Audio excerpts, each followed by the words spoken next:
Hi, I'm Nick Starchuk, golf coach in Toronto, Canada, and this is episode 5 of my PGA Mentoring program where I'm trying to advance and elevate the level of knowledge, experience, and a roadmap for PGA golf professionals to become a better teacher and golf coach. So today's episode is going to talk about fitting. So from a fitting perspective, we need to understand what the golf clubs can do for each particular player because each player has a different swing and a different acceleration profile, and they bring the club back to a different spot, and they have different power sources, so they need a different set makeup. So what I want to talk about today is a little bit about the shaft, a little bit about the loft and lie, and then the club makeup itself. So let's start with the set makeup. First of all, on the low end of things, I'm a big believer that golfers should have a pitching wedge plus 2 wedges, a gap wedge or sand wedge and a lob wedge. You know, when you look on the PGA Tour, a lot of those tour players use a lob wedge or one club around the green, whether it's a 60 or a 58, they use one club around the green, and they know how far that goes on a max swing.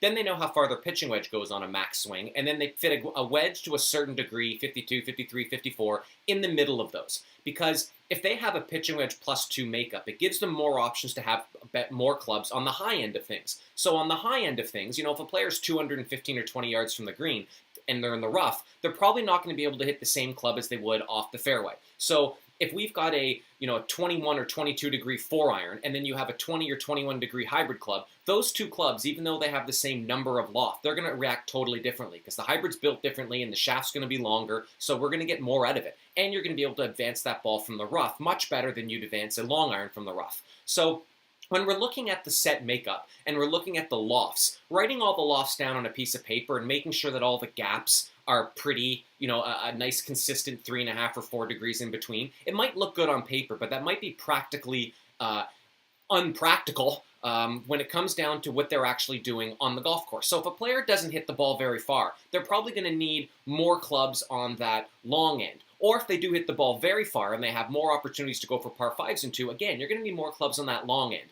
and less clubs around the green. So since a pro uses really only one club around the green, I recommend for that new golfer to also only use one club around the green, because by having a 60 and a 56 and a 52 and a 48, you give them a lot of options. And when I talk to players, almost all players, and I ask them, how often do you use your 52? Well, that's my 115 club.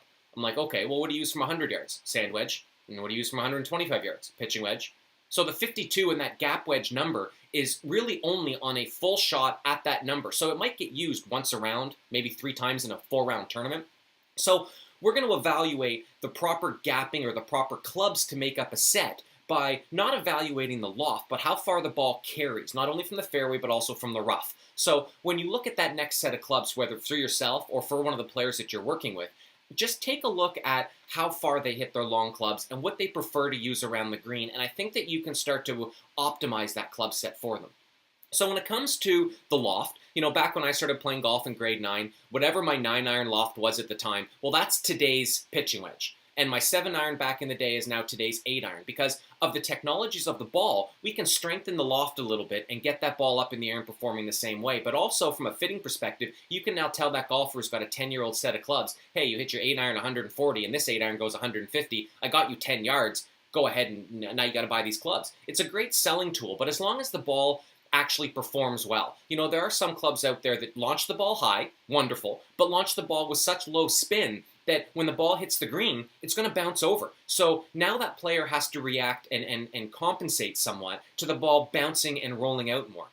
So just because you hit the ball farther doesn't mean it's going to be better for you on the golf course. So evaluate the lofts, evaluate the spin rates so that the ball actually can perform when it gets onto the green or near the green, and it doesn't actually cause more problems. Now, from a lie perspective, when we start looking at the lie of the clubs, we want to try and make sure that that lie comes back fairly solid. So years ago, they invented the lie board. You put a piece of tape underneath the club, put a piece of plastic on the ground, and hit the ball. And wherever the club hits that plastic board, it'll make a mark on the piece of tape. And then from there, the fitter would adjust the lie accordingly. But lie boards lie.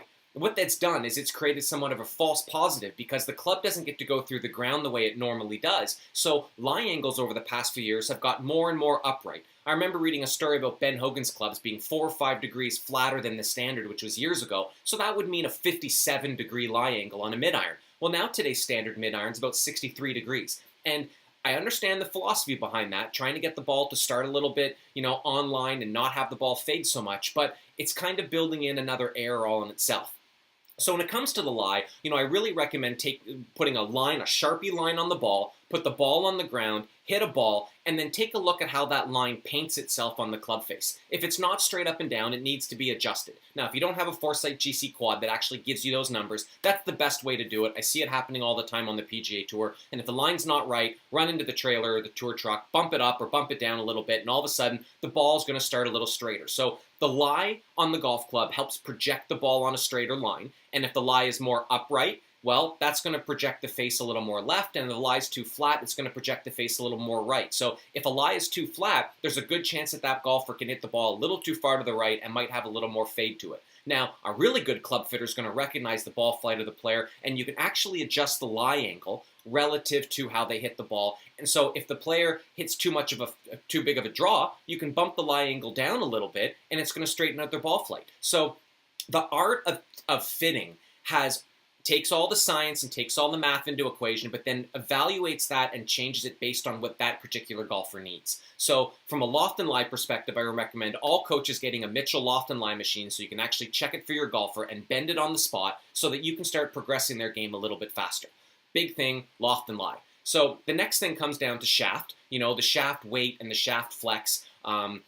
Steel shafts they're somewhat similar, but they all perform a little bit differently. The balance point and where the weight is on the shaft changes, whether it's at the end, the middle, or the tip. So that's going to give the player a bit of a different feel. So when it comes down to the fitting side of things, really evaluate a bunch of different shafts to ask them their feedback on the feel, but then take a look at the spin rate, because spin rate has a lot to do with the shaft. We want to make sure that that spin rate is high enough so that when the ball gets in the air, it stops on the green. There's lots of clubs nowadays that can launch the ball high based on a different design, but when the ball actually lands on or flies through the air and lands on the green, it doesn't have enough spin. So now we start to say, hey, you're hitting this 7-iron, it's 10 yards farther than your old 7-iron, but the ball lands on the green and it creates more problems. So make sure that the spin rate is appropriate and the ball is appropriate for you so that you get the right spin and that ball lands on the green and stays on the green.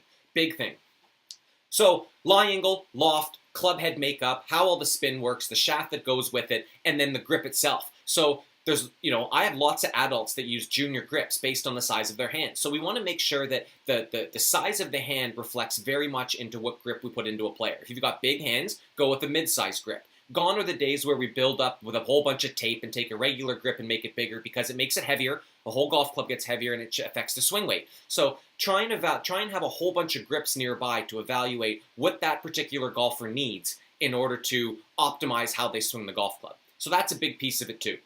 Now, when it comes to the driver, there's so many different shafts out there, and we can interchange them with the club head. So optimizing the shaft for the driver is key to get the right launch angle and the right shaft flex the right launch angle and the right spin rate. And all that's done is through shaft flex and loft of the golf club. So being able to test a few of those and see what they all do is huge for you. Now, places like here in Canada, Modern Golf and TXG, and down in the States, we've got Club Champion, Cool Clubs, Hot Sticks, all these top 5 places for being able to fit people with all kinds of different options. We're able to really see what each one does as a progression. So as a club fitter, what I'm recommending you doing is start with your stock shafts and stock clubs, and from there move up into the upgraded ones to show people what the better option is for them.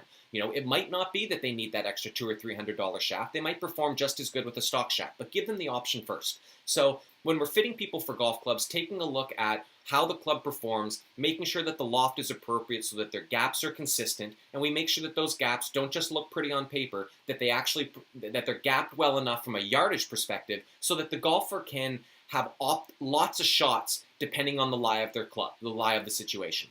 So someone that hits at 210 might not be able to hit at 210 into the rough with the same club, that type of situation. So drivers and 4-woods and 5-woods, when we're looking at those long club, fairway clubs, I want to have someone use a club that helps them launch it the highest and carry the furthest off the ground. That might mean an 18 or a 19-degree 3-wood rather than a 14-degree 3-wood, because our intuition says, well, if I have a 14-degree club, I'm going to hit it farther. But if it doesn't carry far enough and it rolls out and it gets stopped by the ground, it's not going to be as practical for you. If you've got to carry water at 230 or 40 yards and you've got a club that goes 10 feet off the ground, but it ends up going far from a total distance perspective, well, that's going to change based on how much you need to carry. So when you look at those fairway woods, evaluate something that's going to be able to launch the ball up in the air, high enough for the player to be able to use it, and then from there start looking at what you can fit in between their longest club and how far they carry their fairway wood.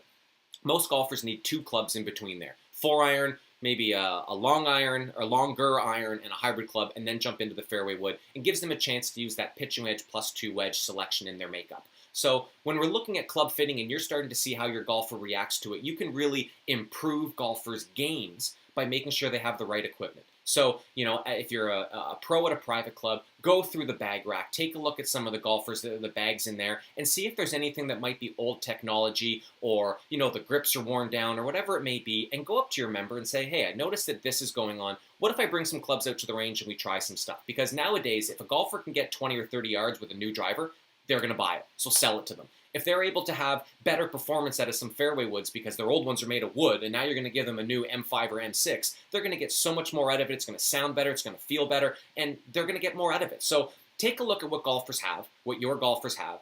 Try to have a good understanding of what club fitting is all about, from the loft angle, from the lie angle, from what shaft they have. They might have shafts from 10 years ago when they were 40, but now that they're 50, they're not quite performing as well. They might need something that's lighter, that's more flexible to help get them more out of their game.